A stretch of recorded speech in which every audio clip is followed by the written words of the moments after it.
Welcome to A Fork in Time, the alternate history podcast.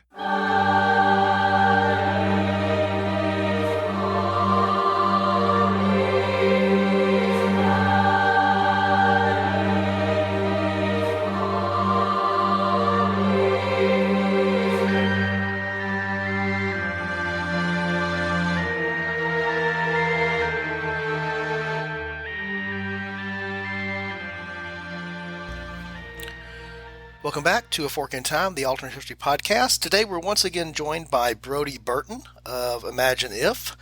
Brody's been on the show before, and we've done a joint episode with our podcast and his, so we're going to come back and revisit that concept today. So I hope that you stay with us after the break, and we'll talk to you soon. Hi there, guys. This is Alexis and Don? Taking a little break from the podcast to tell you about one of our favorite things, and that is what, Dad? That's Audible. And what does Audible do? Audible does everything. At least it does everything when it comes to playing audio programming for you. So that's, I typically think of it as being audio books, but it's not just books. It can be periodicals, magazines, theatrical productions, podcasts even now. Just anything that you can imagine that is audio can come through Audible. Absolutely, absolutely. We, of course, we are avid readers, both Dawn and myself, but we like to be lazy sometimes with our reading. We like to be read too, so that's where Audible comes in. And if you're like us and you like reading, but maybe want to try being read too for a change, we have a little deal for you to check out Audible. What's that deal? The deal is an opportunity for you to get a 1-month free subscription to Audible, which comes with 1 credit. A credit is how you purchase, again, an audio book, an audio program, whatever the case might be. And so if you follow the either the link that's in our show notes or go to www.audibletrial.com/aforkintime, you'll be connected there. You can see how to sign up. And again, you'll get that 1 month at no charge, a chance to try it, see if you like it. And you'll also get 1 credit, which will go towards, again, an audio purchase. That could be a book, fiction, nonfiction, whatever it might be. And I guess the other thing to mention, Alex, is what happens if you also happen to be an Amazon Prime member? That means you actually get 2 credits. And as we get into the holiday season, I'm sure a lot of people are taking advantage of Amazon Prime. So take advantage of this too. If you're an Amazon Prime member, you actually get 2 credits with this deal instead of 1. So maybe 2 books. Yeah, 2 books. Or that way you can check out different variety. You may choose a fiction and nonfiction genre, for example, to see how you like that. One of the things I know that Alexis and I often talk about is sometimes a great reader can actually make a good book even better. And a lot of the productions now, the audiobooks and other audio programs are done by excellent readers. And I know for me, I can think of some of my favorites, don't want to belabor them here, but sometimes they can bring a whole new life into something you may have even already read before by hearing it spoken. Absolutely. Absolutely. All right, so we encourage you to take advantage of that offer. Again, that's a link in the show notes on our website, or go to www.audibletrial.com/aforkintime. Thanks. Welcome back to the podcast. Don here today, and I'm joined by Brody Burton. And Brody, I know that this is going to show up on Imagine If, so I'll let your normal listeners hear your voice now, and they'll understand if they're listening to this recording on your podcast that it's you, but it's you and I together. So how you doing today, Brody? I'm doing good. I'm doing very well. Good. For those of you that are Fork in Time listeners, you'll know that we did a joint episode about 30 episodes ago, and Brody, of course, is the host of Imagine If. And if you're listening to this on the Imagine If feed, you already knew that, so I've told you additional information that was unnecessary, but we're excited to have him here also appearing on the Fork in Time feed. So Brody had reached out about doing another joint episode, and I'm glad that he did because I'd been thinking about it too. So Brody, we talked a little bit about a topic, and I'm going to let you introduce what that topic is to our listeners here, telling us where we're going to break time apart and how we're going to analyze it. So, Brody, tell us what we're going to do as a topic today. Okay, so about 20 years ago, there was a major event in world history that changed the course of the 21st century for the United States and for the world. And that event was 9/11. However, only about a year or so before, there was a very, very close election, and we very, very realistically could have had Al Gore as the U.S. president during 9/11 rather than George W. Bush. And so using our concept from A Fork in Time, our fork's going to be that there was a different outcome in the 2000 election, which, as you pointed out, was a very close election, was a contested election. And we sort of already agreed off podcast, we're not really going to go down the rabbit hole of all the things we could talk about on that election, except to say there's lots of scenarios other than even the one that most people might be thinking about, which is changing the outcome in Florida, that could have changed the outcome of that election. It was Yep, close. New Hampshire was very close too. Yeah. Yeah. So we And end then up with a newly elected now president, Al Gore, who was the vice president, of course, for 8 years during the Clinton administration. And the events of 9/11 happened roughly 8 months into the new presidency. In the regular timeline, that's in the George Bush presidency and George W. Bush presidency. And in this case, we're now talking the Al Gore presidency, the alternative here. I don't think there's very many of our listeners who aren't familiar with the real timeline of history, but of course that was early in Bush's presidency in the real timeline. And the way that I've always thought about it, in some ways, 9/11 hijacked whatever the Bush presidency would have been, because from that point on, we were living in the post 9/11 world. And would you agree, Brody, that's a fair thing to say that whatever the Gore presidency would also have been, once 9/11 comes, the Gore presidency gets hijacked into its version of a post 9/11 world. definitely, it was always going to be different after September 11th. There's Right. no way to avoid it. And so what we're going to try to do here is apply what we know about Gore historically as a politician, and historically in terms of what he ran on and the types of things that were important to him.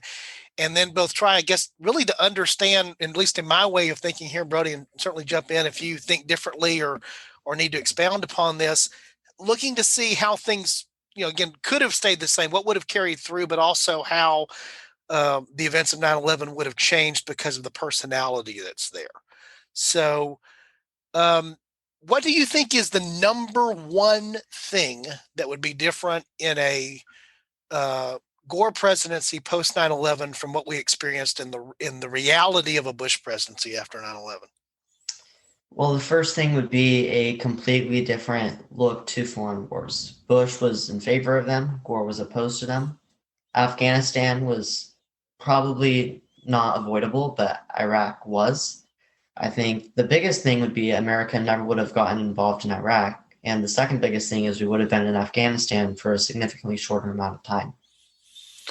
So is it a fair way of summarizing what you just said there, that the equal likelihood that pursuing those who had carried out the deed, the Taliban who were in Afghanistan, bin Laden was in Afghanistan, or at least, there near the Pakistani border, that region of the world, more focus on that would have happened anyway. And you think an even larger focus on that without sort of the split focus of there and Iraq?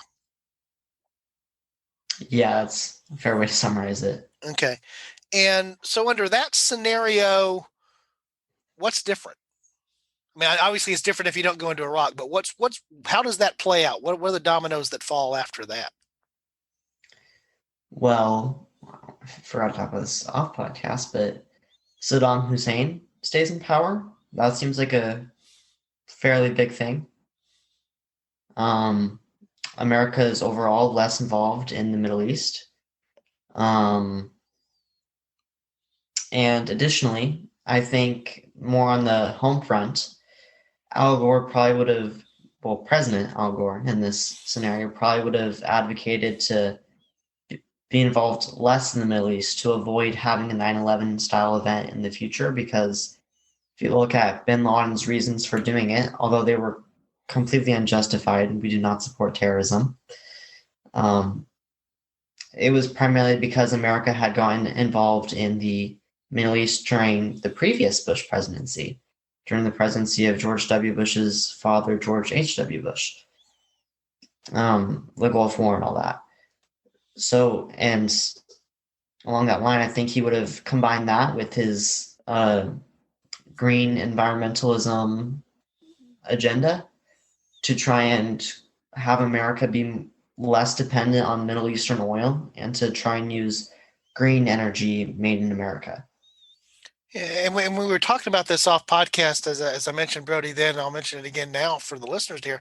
That was the first thing that struck me as being not something that I had really directly connected in my head before, but something that actually resonates as something that I could, value you bringing it up and suggesting is something I very much could see that could have happened. Because without getting into the current debate, and I know that we have listeners that probably fall on both sides of this debate for what's known as anthropomorphic climate change, man-induced climate change versus natural cycles, and we don't want to go down that path because all we'll do is make half the people that listen to us probably unhappy.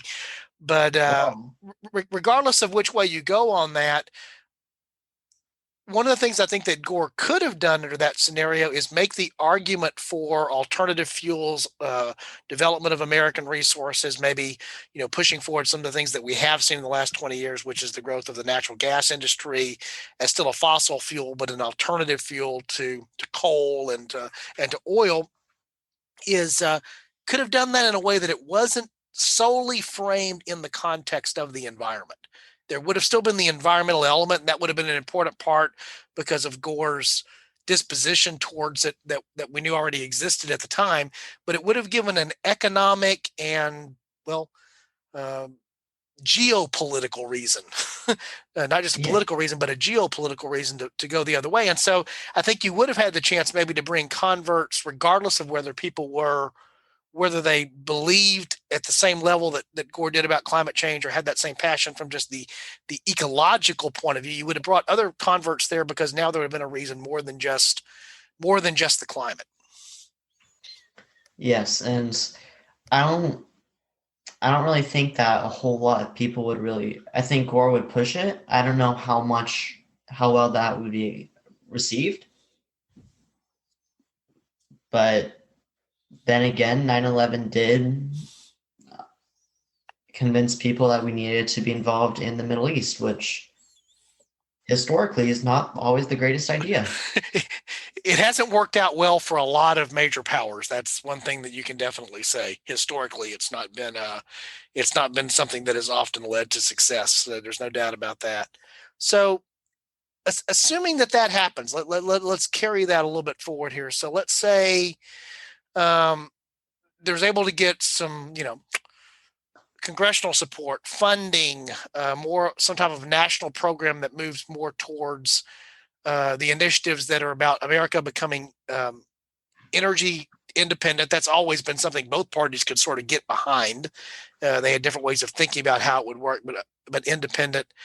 The first thing that pops into my mind is you probably, electric vehicle technology probably would have seen more of a boost.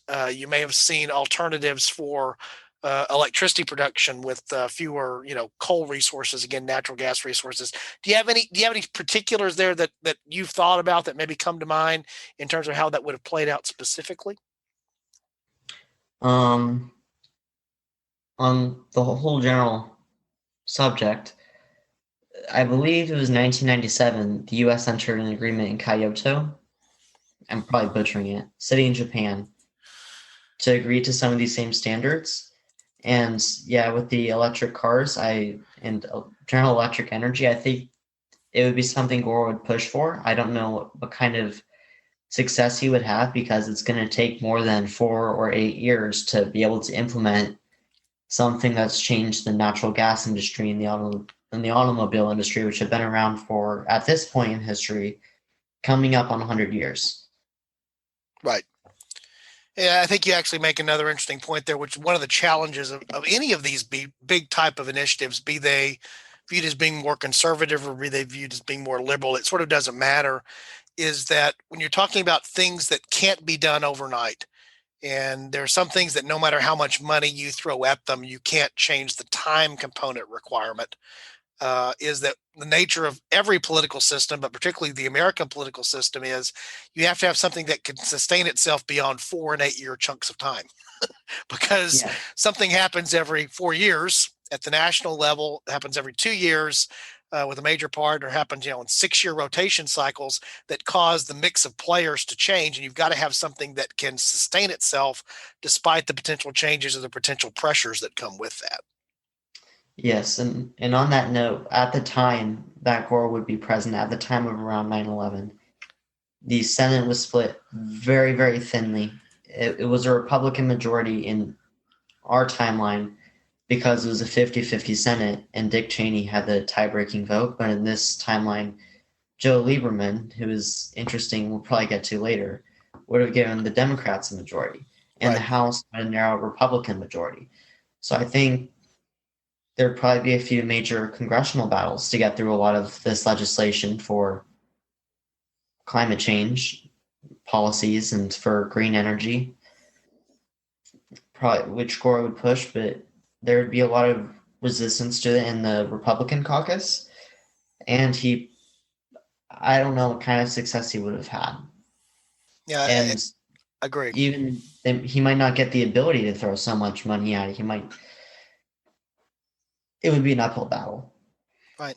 And then I think, the interesting thing about this is, again, assuming that you have a fairly quick resolution to whatever conflict the the U.S. chooses to engage in. Your suggestion here is that Gore probably leads down a path that's a more limited, focused on the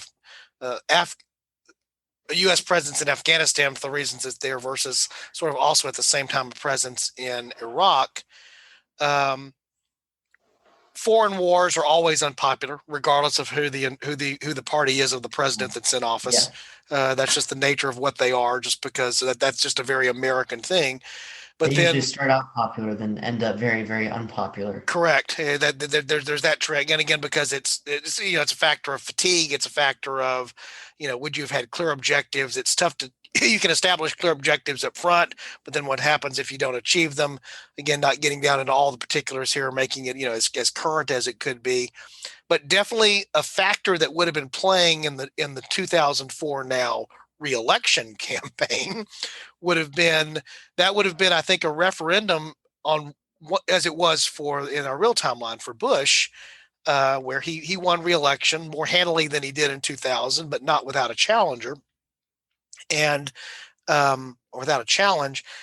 The 2004 election would have been a referendum on Gore's handling of the response to 9/11 and whatever the view was on the intervention in Afghanistan.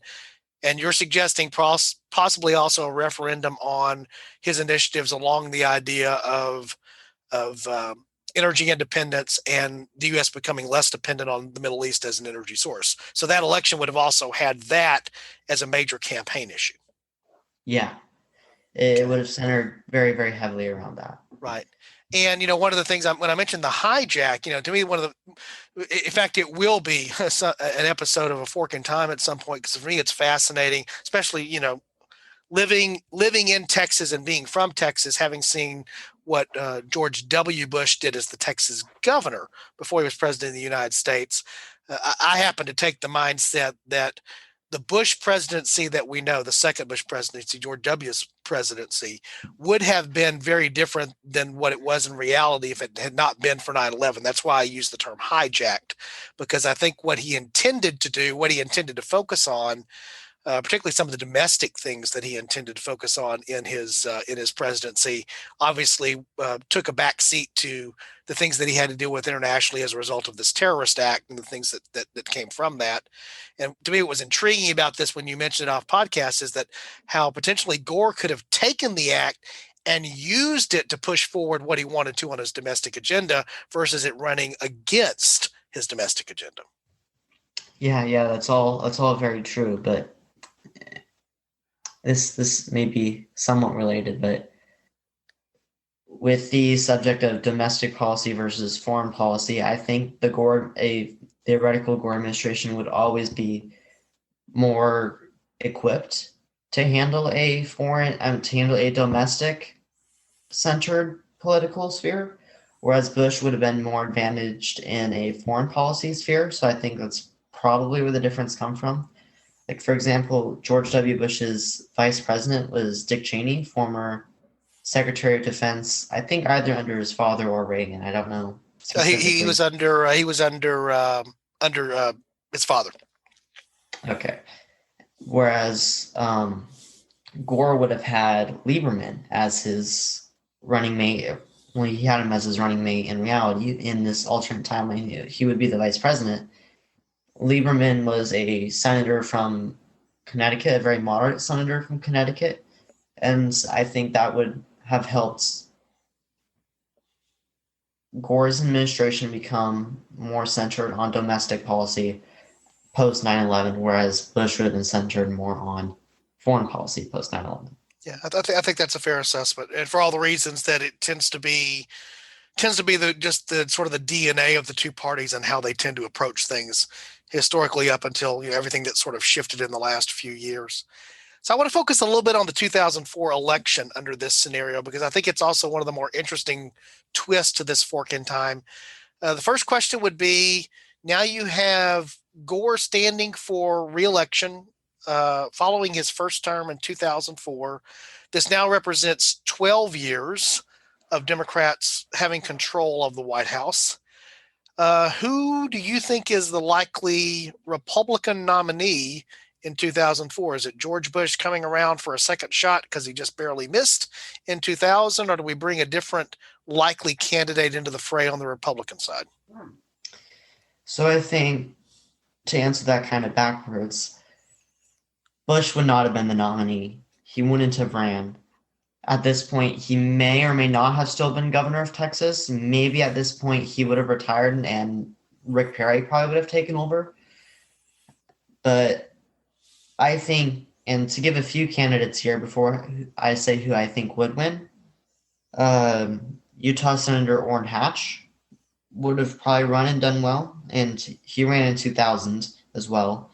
Steve Forbes, and there would probably be a few others, probably a few other senators and governors that would come to prominence under a Gore administration who we simply do not know because we only have the hindsight of a Bush administration, so we don't know who would have risen to the top. But regardless, I'm going to guess that Arizona Senator John McCain would probably be the most likely nominee given his experience on, well, he was a prisoner of war in Vietnam, and he would know a lot about foreign wars. And I think at this point, the war in Afghanistan and would still have been popular, kind of. But the Gore administration would not be because of their more domestic focus, when I think Americans would want a more foreign policy centered political sphere because of the events of 9/11. Right. I think those are all insights that I would concur with and agree with. That, and of course, realizing that McCain was the nominee in 2008, you're really just advancing him 4 years ahead of the time when he actually did secure the nomination. Well, it happens a lot. The Republicans tend to nominate their runner-up in the next cycle. In 2008, they nominated McCain. 2012, it was Romney. Let's not get after that, though. We don't want to get too current. Yeah, but you're exactly right. It tends to be somebody gets in the race, gets the recognition, builds an apparatus that they can reactivate in the next election cycle, and it seems there's a reason that works. There's a reason that flows for all kinds of reasons. Part of it's money, part of it's organization, part of it's exposure. It all plays together. So I agree with you. It's not for all the reasons you've mentioned. It's not anything far-fetched to imagine that there would have been a John McCain challenge to Gore now seeking re-election in 2004. Do you think it's still Lieberman on the ticket with Gore in 2004? I mean, normally folks don't change in midstream here. Do you think he would have been loyal to his vice president, or do you think there's anything that might have caused that change as well? A few presidents have changed their vice president. The most notable one I can think of is Abraham Lincoln. But I think that Lieberman probably would have disagreed with Gore on several key issues. And in 2008, Lieberman had openly campaigned for McCain in our timeline, and eventually I believe he either left or was thrown out of the Democrat Senate caucus and formed his own third party and caucused with the Republicans. So I think it would be interesting to see if we could have a McCain-Lieberman ticket. Wow. That would be unprecedented in the sense of the. So in that scenario, obviously, for that to happen, you would have had Lieberman's actual resignation from the office of vice president. I don't think you wouldn't have been forced. Like lots of vice presidents have ran while still in the office. That tends to be more cabinet members. I believe cabinet members cannot. Yeah. Of course, Like running with the opposite party against the president who you're serving gets a little strange. it would. I don't think there's ever been, aside from the previous president, and I guess Ronald Reagan, most presidents have stuck with their parties their whole lives, and Yeah. that applies to vice presidents as well. Yeah, again, it's the rare event for whatever reason that it's happened. It certainly happened in American history. In fact, one of the interesting little pieces of trivia I know I picked up about a month ago is how many more, there's been more vice presidents than there have been presidents for that reason, in the sense Well, of that reason, then they've died. right. And then, of course, the flip side of that, having no way to replay. I was suddenly reminded when I was looking at that, it was actually for a trivia question that was done inside of our office. Suddenly realized how many times, up until recently, up until the 22nd Amendment, we had no provision for replacing the vice president. So we went for extended periods of time without a vice president, depending upon when the president actually died. I was actually looking here at who some of the other candidates were in 2000 to see other potential candidates besides McCain who would have come back. You mentioned Forbes, you mentioned Hatch. One of the things that jumped out at me as being interesting, just because of the connection that would have been with Gore, is that the former governor of Tennessee, Lamar Alexander, a Republican, That would be interesting. actually had made several presidential runs. He withdrew before the primaries in 2000, but that idea of him coming along and being able to challenge Gore on his own turf in Tennessee for that vote would have Wow. would Just have been an interesting because concept. I don't even think there would have been challenging on the turf, but Gore wasn't especially popular in his home state of Tennessee. He lost Tennessee to Bush. He lost it, although it had voted for Clinton in 92 and 98. Yeah, and one of the fascinating things about that, Brody, is that's really during that period of time when you see the party transition in the South, where in many states like Tennessee, Texas was this way back in the day. You had conservative Democrats. You essentially had two wings of the Democratic Party before Republicans had really gained a viability in a state where it was a true two-party state. In fact, they used to call Texas a modified one-party state. Tennessee was sort of in that same ilk as were a lot of other southern states. There were two flavors of Democrats, Democrats and Dixiecrats kind of thing. West Virginia, as an example, that Right. just came to mind. It's like they had, up until very, very recently, their entire congressional delegation, their governor, all were Democrats, but it was a solid state on the presidential level for Republicans. Even now, it still has a Democrat senator, even though every county voted for the Republican candidate in the last election. Not to get into the current Right. affairs of things, but yes, I think there's interesting trends there. yes.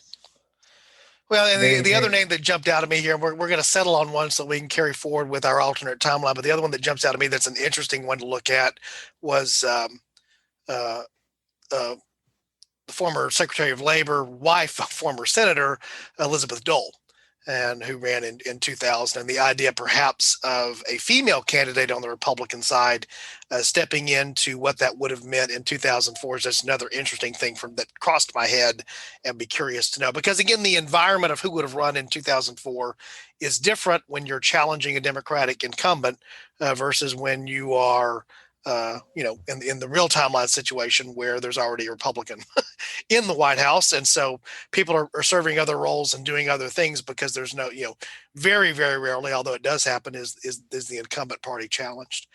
Do you think there's any possibility, this goes along the line, do you think there's any possibility, talking about the Lieberman situation, that Gore could have faced that unusual consequence of a strong challenge within his own party for the nomination in 2004, even though he was the sitting president?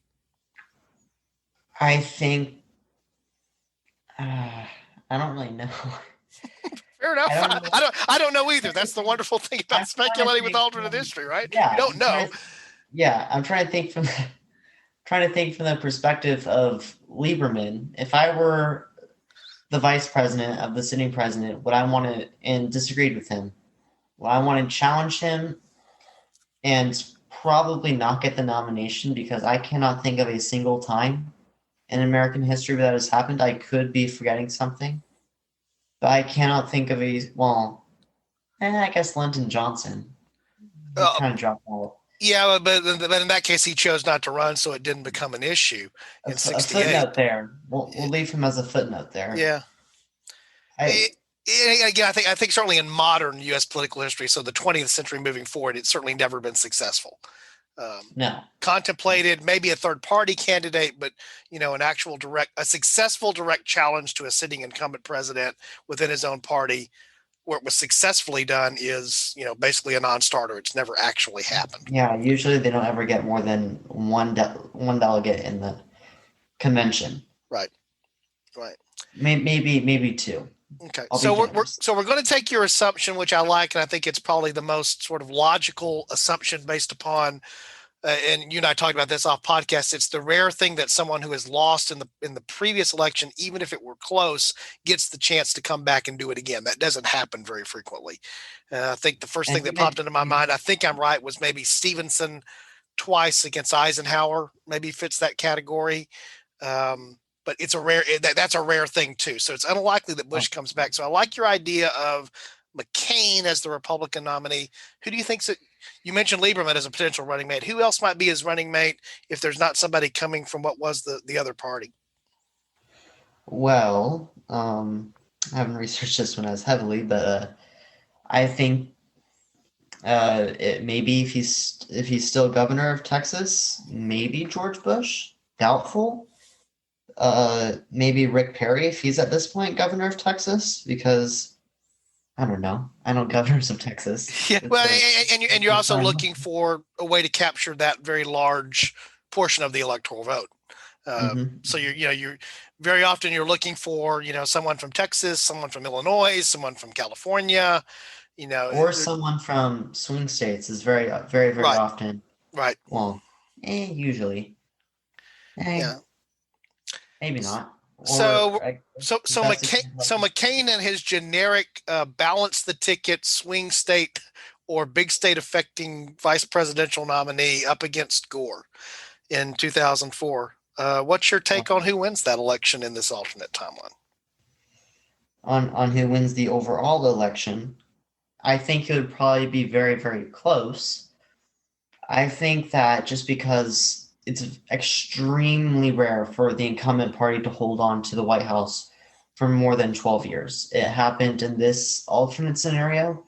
It happened with Reagan and Bush Sr. It happened when FDR was president forever. Aside from that, that's going three examples in the last 100 years. I guess the Republicans had it for a little bit in the 20s. 4 examples in the last 100 years from now, when the incumbent party could hold on for more than 12 years. Plus, overall, the American people are still very upset about 9/11. I think that'd probably be the case no matter what. And they might see Gore as not wanting to engage in the Middle East.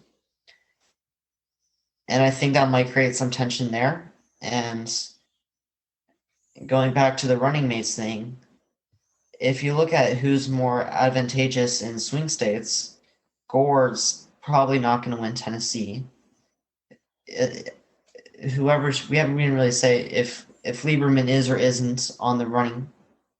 If Lieberman's not on the ticket, I think we'd probably see someone like John Kerry on the ticket, simply out of the fact that he agreed with McCain on more positions, and in our timeline he ended up being the 2004 nominee. They're both from states that are pretty solidly decided, and McCain being from Arizona, which is and has been a key swing state. And all McCain would really need to do would be pick someone from the an area like Michigan, Pennsylvania to really do strongly. So I think McCain would probably win. Okay. By a margin similar to what Bush won in 2004.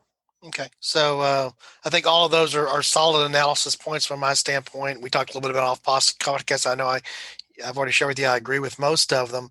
Is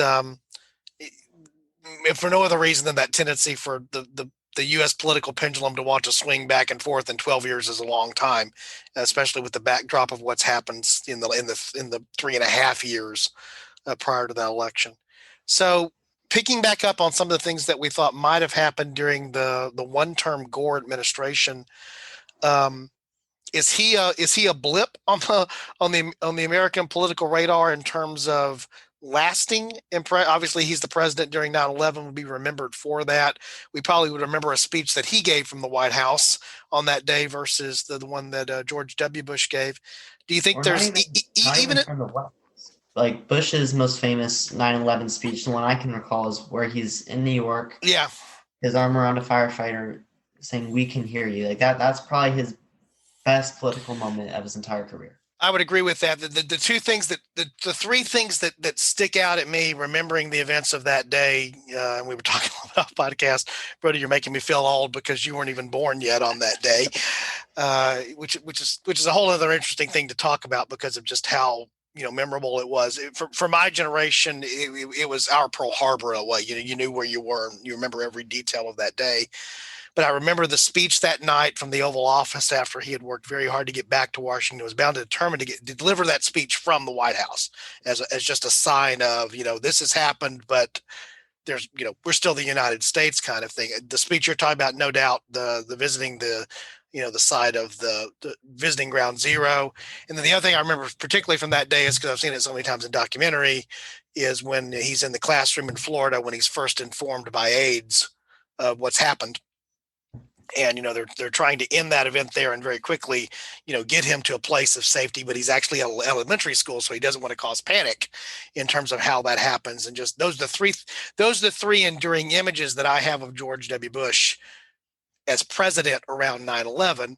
There would have been some type of similar things, maybe not the same thing down like you're talking about with a bullhorn at ground zero, arm around a firefighter kind of thing. But Gore probably would have had a similar type of moment, a similar type of image that we would have as the iconic image of him as the 9/11 president. This made me think of something we should probably get to later.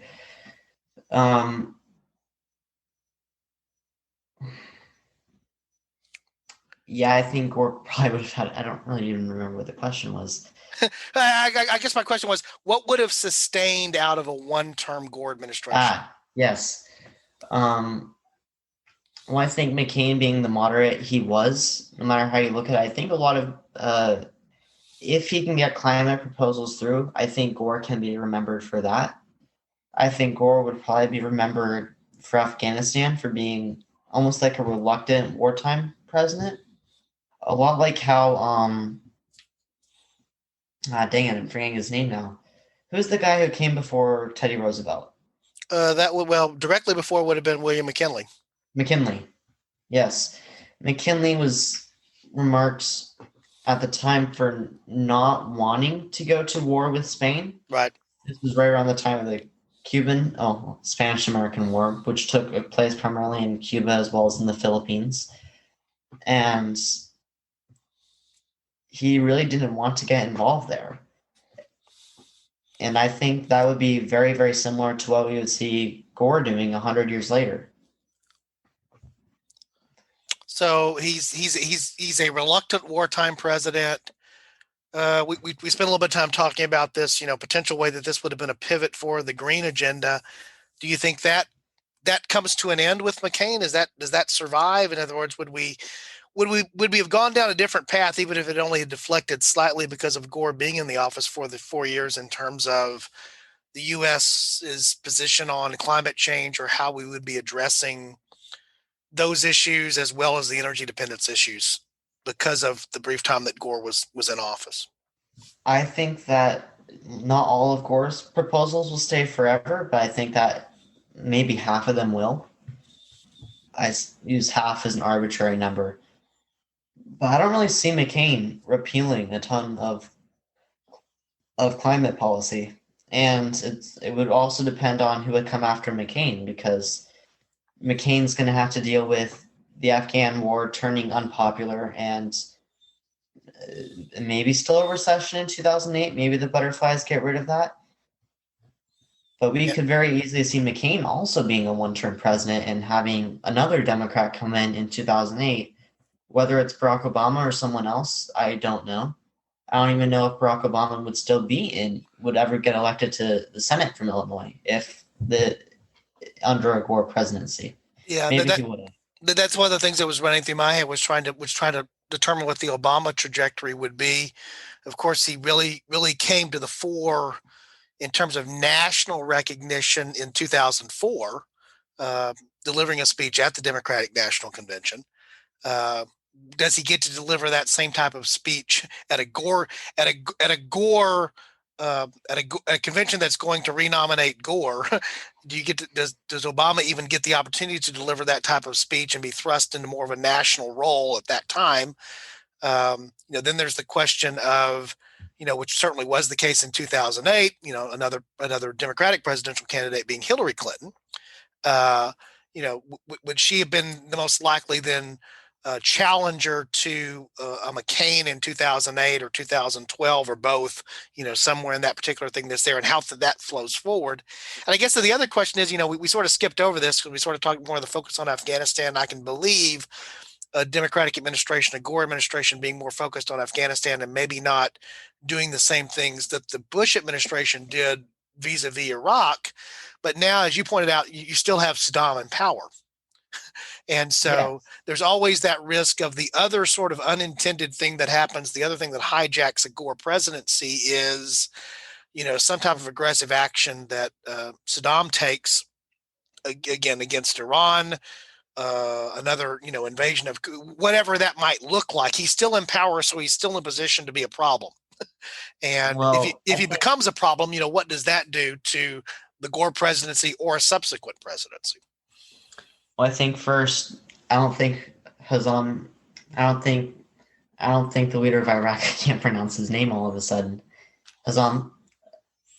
Hussein, I don't think he'd be stupid enough to do a 9/11 style event. I think Kuwait's right next door.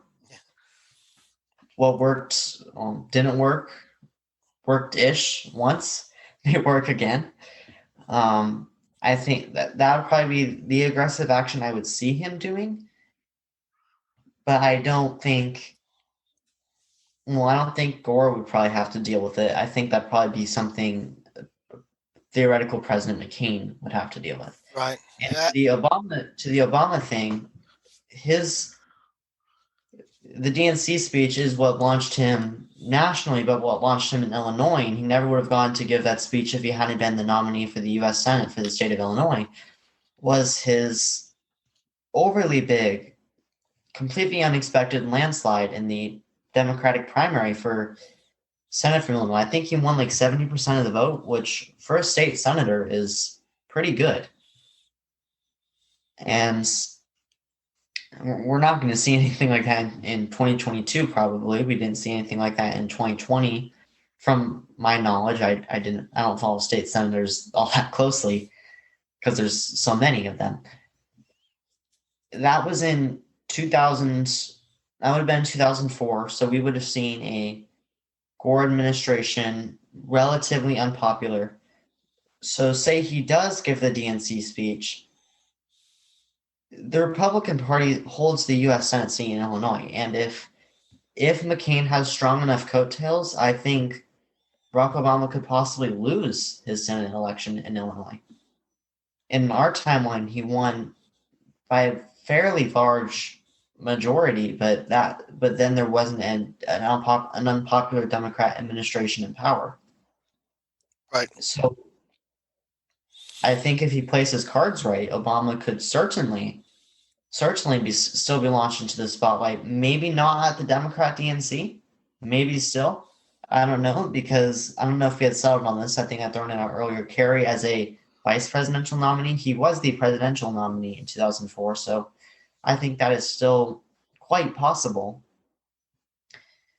But it's also possible he could earn a name on drafting some major legislation or a speech on the floor of the Senate, or maybe something else. Maybe something else entirely. Or maybe he becomes known for coming close to winning the Senate election and not winning it. We've had that happen recently in Texas, not to get into current affairs again, but it would certainly be a possible thing to have happen. Right. There's all kinds of ways, particularly with a national news media that continues to morph as we move forward in time, that you don't have to win to get noticed. And sometimes losing gives you the benefit of structuring what you happen after the election to prepare yourself for the next higher office, even more so than if you had actually won. Winning can handicap you because now you have to serve in the role, whereas losing close, losing in something that gets a lot of notice means that you have the flexibility to decide what to do after the loss. There is that, but there's also the thing that Americans don't like to elect a loser. And especially on presidential levels, there's only one person I can think of who breaks that mold, and that would be Abraham Lincoln. And a lot of Americans did not like his election. Right. Some things happen. There's a famous thing of how many times he ran and lost, and then he won the presidency. That's what he finally won, right? He lost to Stephen Douglas in the Senate race just 2 years earlier. Right. So but I even agree now, with that. I don't even think an Abraham Lincoln-esque type person would be able to win the presidency under the environment today or in 2000. No, he thinks that everything I've ever heard about, I'm thinking of Daniel Day-Lewis portraying him in Steven Spielberg's Lincoln being one of those things, but in other things as well, they talk about his voice being a high-pitched Kentucky twang. And the thing that strikes me is Abraham Lincoln by appearance and by that was not a made for TV political event. The good news was he was a political event before there was a TV, so that's why it worked out for him.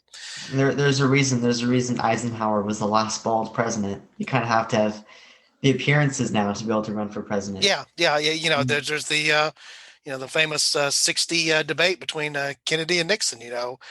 How intelligent Kennedy was, and people that you hear this all the time. I remember this distinctly being covered in political science classes that I took in college. The people that listened to that debate on the radio declared Nixon the winner, and the people that watched that debate declared Kennedy the winner. And there's a lot to be said about what that meant for the medium and the impact that it was starting to have on how candidates were being perceived. Yeah. Who knows? Maybe our podcast could be a whole lot bigger if there were YouTube channels. Well, and I've actually converted the audio part of mine into one, and nobody listens because nobody wants to watch a static image when they do it. But yeah, there's a very different. You make an excellent point. There's a very different thing there. So one thing that really just struck me, and I'm gonna have to come back to this, and maybe we do it with you at a different time. Just thinking about, you mentioned the butterfly effect and how how that things. I think we often forget the power of coattails and down ballot elections that are influenced by what's going on at the high level. We know that happens. We know how that works. It's not that we're blind to it, but not realizing that changes the fate of individuals that either get a boost or that are negated as a result of those coattails. Yes, like George Bush. He really earned his name, his connections to his father, and then in 1994 defeating, I believe it was Ann Richards for the gubernatorial election here in Texas. And then to address the point you had made earlier about, I forgot to answer, about Hillary Clinton, who knows if she could have won? She could have been Secretary of State for Gore, or she could have been senator from New York, or senator from Illinois, or senator from Arkansas, because she's been associated with all three of those states. You make an excellent point, because eventually she serves in the Secretary of State position in the Obama administration. What's to say that wouldn't have been something that she would have slid into in the Gore administration? Yeah, and so then she's never a United States senator, and Or a thought I had while saying that, she was often associated with Illinois. Right. Who else earned their stars in 2004 in Illinois? I think we talked about him. Yeah, you're exactly right. I mean, again, to me, that's an interesting thing. And again, I don't think we talk about those ripples nearly as much because they're tougher to decipher and they're sort of more mundane. But the truth is, they probably end up having more impact, obviously, on the individuals than we recognize. But they probably actually have more impact on our future history because of what didn't happen as a result of, again, something down ballot. That's just Of the nature of how course. that works. Of course, and to get away, well, kind of get away from ballots. And on the topic of the butterfly effect, so there were 4 planes involved in 9/11. 2 hit the Twin Towers, 1 hit the Pentagon, and 1 was taken down over Pennsylvania. Do you think that because of the butterfly effect, we could have seen the 4th plane go down into the Capitol building? What would have happened? Because Yeah, Congress was in session then. right.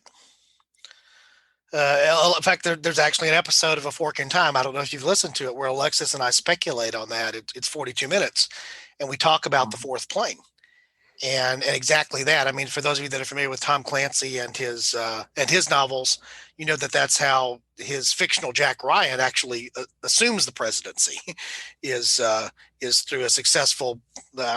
This is sort of it's one of those strange things to me because it was written before, a successful attack with a plane hitting the Capitol, which is a little bit scary in terms of, how much then reality could have taken over from fiction.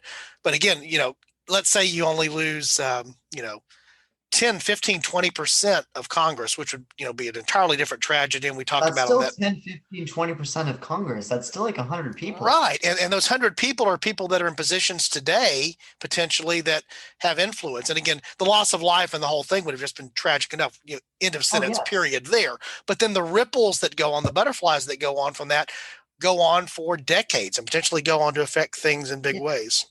Or even Congress was in session that time. I think it'd be entirely possible to see in a absolute worst case scenario, 99, 100% of Congress being killed. Right. In which case, we would have had a massive, massive political talent imbalance. McCain's candidacy is off the table. Lieberman's probably out as a running mate because he's probably dead too. Kerry, and I think we definitely would have seen a governor run because that's Right. just about everyone who's left, except Right. for. You're looking for somebody who can point to their experience as an executive when you've Yes. lost all of the other viable candidates inside of the House. Or experience period. Right. Or experience period because, well, I mean, there is the possibility that all 50 state governors appoint, because it's very often happens a lot when a senator dies or resigns, retires midterm for whatever reason, that a governor appoints a replacement and then there was a early special election the next year. Like that was happened in Georgia this last cycle. It happens before on other occasions as well. And then there were anthrax attacks not too long after this, Right. directed towards members of the Senate. So that could have been directed towards governors because the Senate's gone. Yeah. It's a scary thing, and actually, the American television network ABC had a show, which I guess has now moved over to one of the streaming platforms. I'm not going to say which one because I'm not positive whether it's either Netflix or Hulu, but Designated Survivor, which was along this concept of where there's an event and there's an explosion at the Capitol, which basically the federal government, the elected part of the federal government, has to be rebuilt. And you have essentially a lower tier cabinet secretary who's suddenly elevated to the position of presidency. And what was fascinating to me about watching that show, it's actually Kiefer Sutherland who plays the president there, if you're familiar with it. Ooh, I am familiar with Kiefer Sutherland. Yeah. The thing that was fascinating to me about thinking through that was how they tried, and they dealt with it, I think, as fairly as they could for a network primetime drama where you weren't going to go into all the details of this, but the challenges of, and of course not every member of Congress died, but most did, the challenges of rebuilding the entire legislative branch of government from scratch is, something we've never had to deal with as a nation. We've certainly had presidential assassinations. We've had, major events like that, but just the consequences of how you reform 535 seats and how you make that happen and how it literally becomes hitting the reset button on, on politics and everything potentially. where you don't have there's no longer the benefit that incumbents have. So it resets everything. Yeah, another thought is it could move things forward. Like if there's a special election in this would be September of 2001, this would happen. So November 2001, where you see maybe a little after that, where you could see Barack Obama coming to the Senate 3 years earlier. Right. And then there's also seniority is completely gone. So you could see competitive elections for President pro tempore of the Senate, which currently stands as the most senior member of the party in power. So right now that'd be Patrick Leahy of Vermont. It's varied over the course of time. Orrin Hatch, one of the presidential candidates we discussed earlier, actually was that for a period of time a few years ago. Yeah. And there are a lot of, and have been a lot of lower level cabinet secretaries who really could be higher caliber. Like just to think of a few under the Obama administration, Hillary Clinton was Secretary of State. That's not really lower grade. Of all the positions, that's a higher one. Secretary of States tend to be more seasoned people. Yes. Yeah. And then I believe it was the Secretary of Homeland Security, Joaquin Castro. I know I completely butchered his name, but he's a major Democrat politician in Texas now. Andrew Cuomo was Secretary of Housing and Urban Development before he ran for governor of New York, and on and on and on and on. So we could see those people going to the Senate instead of the governorships and the other positions they went to. Yeah. Hey, but we probably should reserve a lot of that comment for a follow-up show at some point, which I'd be happy to have you back on to do, which was just thinking through all of the various ways that 9/11 could have been different, and thinking about that particular way that it could have been different. It really does change a lot. Sliding back around to the original topic of Gore being in the big chair in the Oval Office after 9/11. Is there anything big that we've missed, Brody, that you had thought about that you wanted to make sure we covered? I just thought of this, but Bush got a lot of Supreme Court nominations. Like the Chief Justice, I think he got 3 or 4 in. So we'd probably see a much more liberal Supreme Court. Yeah. Or a court that would be closer to balance, because there would have been both parties represented during that period of time where there was a changeover of positions. Probably no doubt about that. At that time, there were 5 justices appointed by Republican presidents and 4 by Democrat presidents. If 3 retire or resign, I don't know if they were all from the Republican side. I know at least 2 were. So it would probably look like what it looks like today, just in reverse. Right. Yeah. It's that's an interesting area. Those are the, even if it's only for a one-term period of time, that one term can have that lasting impact for that reason, particularly when there was a close scenario that's there. We also remember the Carter presidency, just as an example of one term, or Kennedy. He didn't even get one term. Right. Well, the interesting thing about the Kennedy presidency, I was actually talking to somebody about this the other day, is so much of what we think about being the results of the Kennedy presidency were Johnson following through on the initiatives that were started by Kennedy and then carrying them forward in a way that Johnson, having been the former majority leader, could do that Kennedy was going to have difficulty doing otherwise. Yeah. So much of the Kennedy legacy is Johnson carrying the ball for the Kennedy legacy that I think it's easy for us in hindsight to forget how short of a time that President Kennedy actually served in the office. He served for slightly more than 3 years. Not quite 3 years, 2 years, and 2 years and let's say 10 months, roughly, give or take. Because of inauguration in January and then assassination in November, but certainly not even 3 out of the 4 years that he was elected. Yeah. And part of the reason he was in Texas, and all that happened was the fact that they were already gearing up for knowing they were going to have a very tough time winning re-election in '64. So just a thought on that. One more piece of trivia at the Kennedy assassination. JFK was assassinated in Dallas. Johnson was from Dallas, Texas. Johnson was from Texas, inaugurated over Texas in Texas airspace. I think that's the only time a U.S. president has been inaugurated in his home state. That's an interesting thing. Now I feel compelled to research because I think you may be right. And of course, and I'm not one of these that holds to this position, but there's some people that believe, sort of suspicious that it happened in Texas, and guess who gets to be the president? But we won't go down that particular path. All right. Anything else that we missed, Brody? No. I think we touched on everything. Okay. For my listeners here on A Fork in Time who may not have heard the last time that you were on the show, tell folks a little bit about Imagine If and what it's all about and how it works. So Imagine If is also an alternate history podcast, although unlike A Fork in Time, we dive into more developed storylines rather than taking a broad look at all the different ways things could have happened. We look at one way things could have happened. Like I believe the episode I did with you was Abraham Lincoln, who suffered with mental health issues. Oh no, that was a different episode.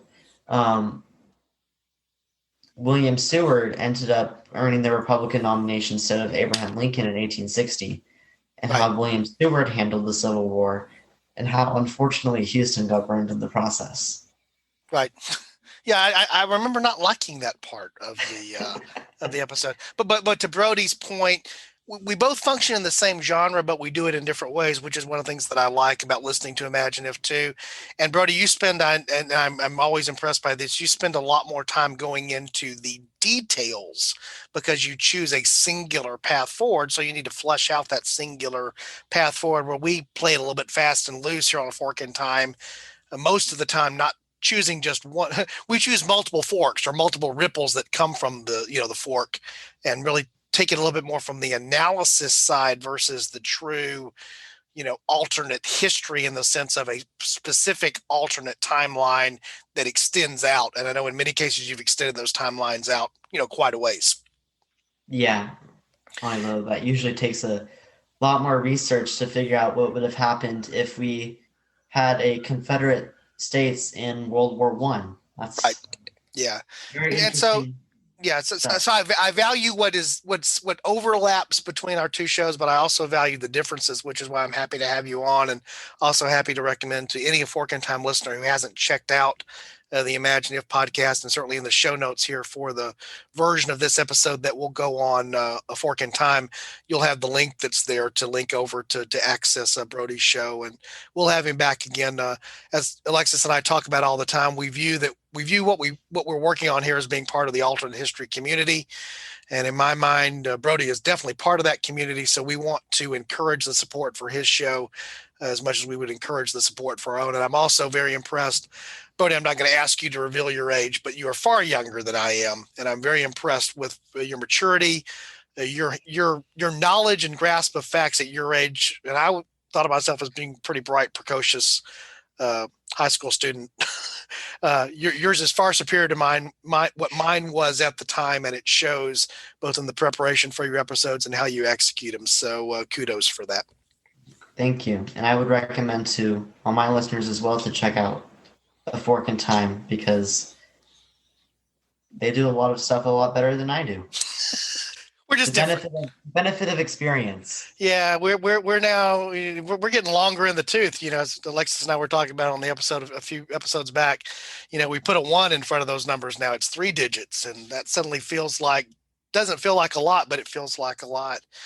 The other thing that I wanted to mention here, I haven't even had a chance to mention to Brody, so we don't know whether he is, but he's one of the people that I also think of at some point that may join us for the new venture that we're launching, our second podcast from our side, which is The Room Where It Happened, which takes us the third podcast in our community. Yeah, just we're trying to grow that and then take it a little bit of a different twist, because there are times, like a little bit we talked about here today, you almost want to talk about the real timeline or the real event as much as you want to talk about the alternate, but you still want to be true to the alternate, the alternate process.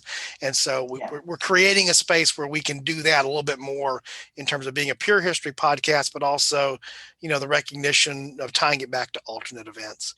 So Brody, I appreciate you joining us again. I know we'll have you back. One last time, any last things you want to say to any of the listeners before we sort of bring it to a close? One more thing I actually want to say to you, because if I have my math right, and there are 52 weeks in a year, I believe you're closing in on your 2-year anniversary. We're getting really close. And again, I mentioned this on the last episode. We're really proud of the fact that we haven't missed a week. We've stretched a week here or there, but we haven't missed a week. I think technically I could actually pull it up here. I was looking at that today. The middle of May is when we actually hit that 2-year anniversary. So we're drawing upon it really close. And it's Depending on when I intended this thing to sustain, but when I look back on it, wow, it has actually been 2 years. Wow, it's actually been 2 years, almost. Yeah, depending on when you release this may very well be the 2-year. Yeah, this will go out ahead of that. This will actually turn around pretty quick because we're still putting the other stuff in the can for our run of episodes to have ahead. And now that I'm finally here, I'm actually going to get to the magic number. May 17th jumps out at me, but I'm not sure if that's actually what it is. The post date of episode 1 of A Fork in Time was May 17th of 2019 with episode 1. And I posted the little brief, less than 2-minute introduction introducing the podcast on May 4th. So I don't know if you want to call May 4th the official anniversary or May 17th. I would go with the May 17th because that was the first episode that was the full-blown episode, but we're getting there pretty close. May 4th is already Star Wars Day. I think that one's taken. Yeah, then we better just assume May the 17th. That way we're not competing. All right. Brody, again, I appreciate you joining us, and we'll do it again sometime soon. Thanks once again for joining us today on A Fork in Time, the Alternate History Podcast. Hope that you enjoyed the joint show here with Brody from Imagine If. Just a reminder, if you want to find Brody's podcast, check the show notes. You'll see the link there to how you can get Imagine If and how you become a regular follower of that show. If you have a chance, visit our website at www.aforkintimepodcast.com, and we look forward to having you join us next time on the show. Thanks.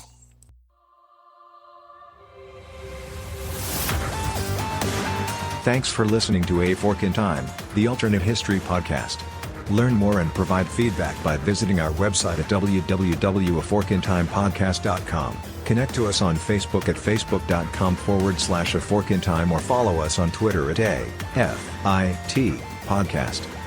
If you want to support the show financially, visit our Patreon page at patreon.com/aforkintime. We hope you will join us next time.